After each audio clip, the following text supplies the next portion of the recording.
Bonjour, je m'appelle Anis, j'ai 40 ans depuis un mois et je suis chef de cuisine dans un restaurant d'entreprise. J'étais chef de cuisine avant dans le traditionnel, mais depuis que j'ai ma petite fille, je suis dans la collectivité pour profiter un peu plus de ma petite fille et de mes proches.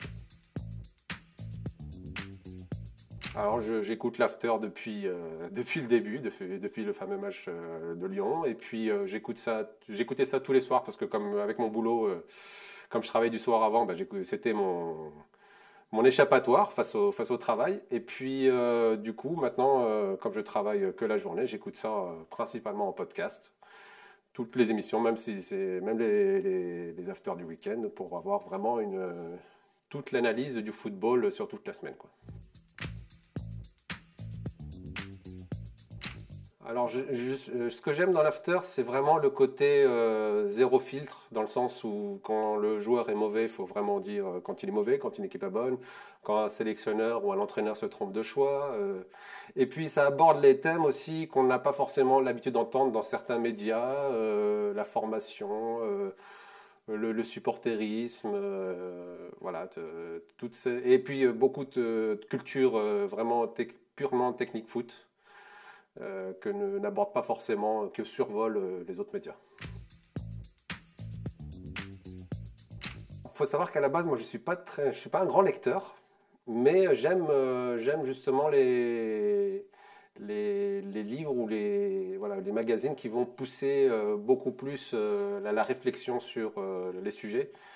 Et comme je suis un grand amoureux de l'after-foot et de RMC en général, parce que j'écoute vraiment quasiment toutes les émissions, je me suis dit pourquoi pas aller au bout et j'espère qu'il y aura beaucoup de thèmes abordés qu'on aborde principalement dans l'after-foot, mais pas que d'autres thèmes, je sais pas, pourquoi pas, des thèmes comme, je sais pas, la cuisine par exemple, parce que ça me concerne, tu vois, des recettes qui seraient liées à chaque club ou même de parler de la diététique des joueurs, voilà.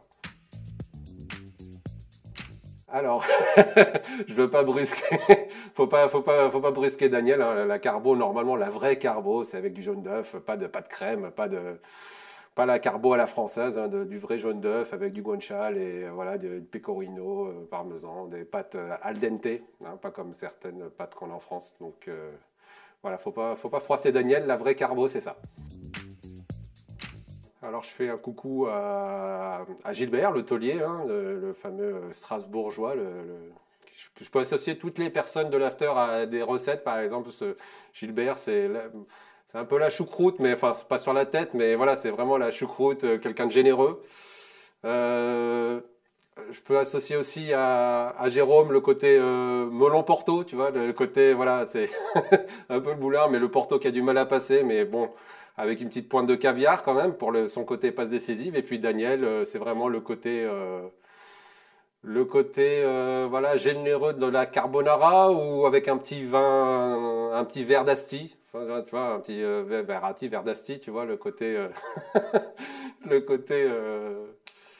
cuisine que j'adore. Et puis voilà, soit toujours juste et puis continue. Continuez comme ça, les gars, vous êtes géniaux.